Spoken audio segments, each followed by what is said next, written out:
We're the researchers who looked into the privacy of some of the most downloaded period and pregnancy apps and what we found is bad. AMA. Hi. We're Jen Kaltrider and Misha Rykov, lead researchers of the * Privacy Not Included Buyer's Guide, from Mozilla. We're also joined by the Director of Government Affairs and Advocacy at Ultraviolet, Sonia Spoo, and we're all here to answer your burning questions. Mozilla reviewed the privacy security of popular period and pregnancy tracking apps. After Roe v. Wade was overturned in the United States earlier this year, these apps have raised safety and privacy questions. Here is a summary of what we found. -18 of the 20 apps we reviewed earned our * Privacy Not Included warning label. This includes popular apps like Clue, The Bump and Flow with tens of millions of downloads. There is too often only vague policies of how these companies will share data with law enforcement, which is worrying, considering these apps have the potential to shed light on users' most sensitive data. Learn more about our findings here. AMA about our research, our guide, or anything else. Proof. Here's my proof. Update. Thank you for joining us and for your thoughtful questions. If you would like to support the work that we do, you can also make a donation here or sign up for our newsletters here and check out some of the important work Ultraviolet is doing here. Can you recommend an alternative way to track our cycles? These apps have been very helpful to me over the years, but like you, I'm deeply concerned about privacy. Is our best option now pen and paper? A spreadsheet? Thank you so much for your work. Pen and paper is an option that worked for people for years. For people who want something a little more advanced than that, an app like Yuki is a good option. It's made by a non-profit, so no collecting your data as a business asset. It stores all data locally, so you keep control over it as long as you keep your phone protected and safe. And it has a special passcode a user can enter if they are forced to open the device when they don't want to. That will keep the app from showing your real information. There are a couple of decent privacy options out there, you just have to search for them. And do your due diligence to understand if you can trust them. Jen. I would call that a flowchart. As someone who accepts privacy policies on autopilot, this is super scary. 2 questions. What do you think the biggest threat is to women's privacy who use these apps? Are there any cases of this happening yet in the US? To answer your first question, many threats. There's the chance your data could be accessed by someone who wants to accuse you of having an abortion to send the police to investigate, which could potentially lead to your arrest and prosecution for seeking reproductive health care. There's the chance your data can be shared or sold to data brokers and then sold to pretty much anyone, and that's not information you want the world to have. There's the chance you'll be targeted with dumb ads forever because they think you're having a baby.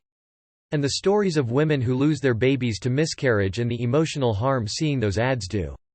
Because we're talking about things like when your period starts, what your moods are, what your symptoms are, when your doctor's appointments are, what baby name you've picked out, how much you weigh, your sexual orientation, and on and on and on. So, the threats are large. And one thing I tell people is, once you share this information on the internet, it's out there. You no longer control it. J.C. To answer your second question, I am not aware of any active cases stemming directly from health apps in the U.S.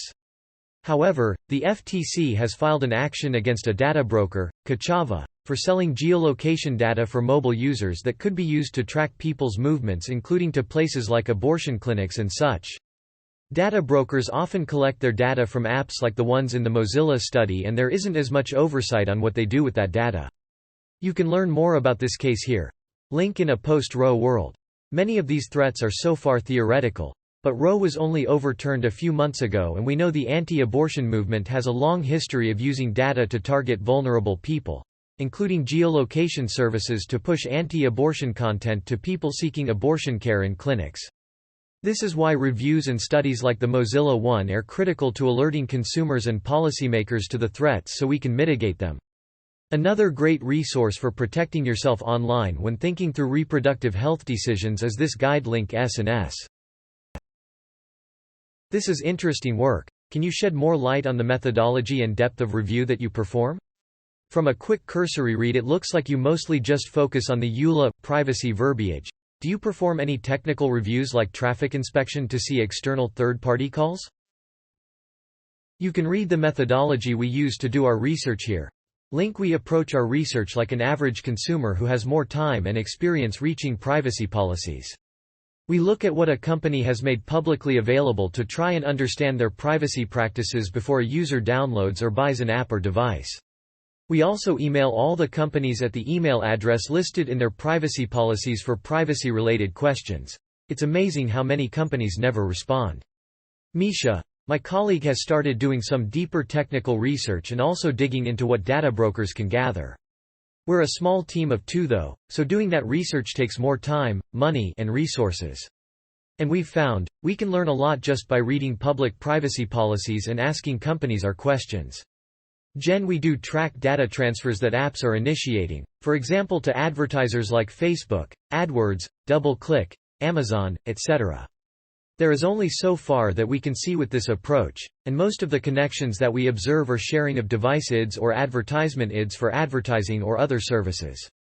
At the same time, our main concern is about behind-the-scenes selling or sharing of data between companies, or to data resellers, data brokers. There is no way to track such sharing technically. The only way to call out such practices is to find a whistleblower.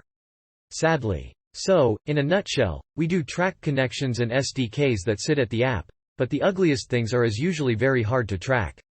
Misha. Have you read any of the statements these apps put out? Clue released on post-Roe overturning that said they would not share data with LA. It made me feel contented, but now I'm worried again.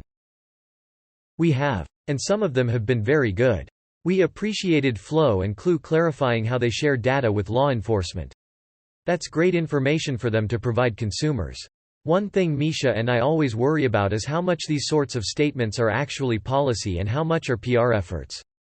But anything that clarifies how the company shares data with law enforcement is great, as that was an area in the privacy policies we read for many of these companies that was vague and concerning.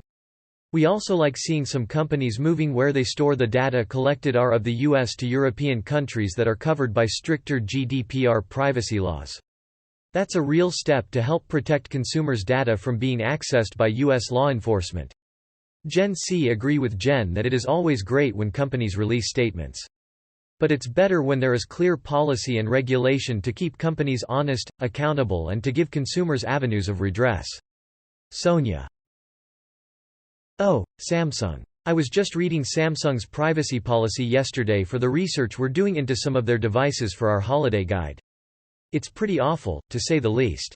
I haven't read their privacy policy for their health app specifically, but I can say that Samsung overall does not have good privacy practices. J.C.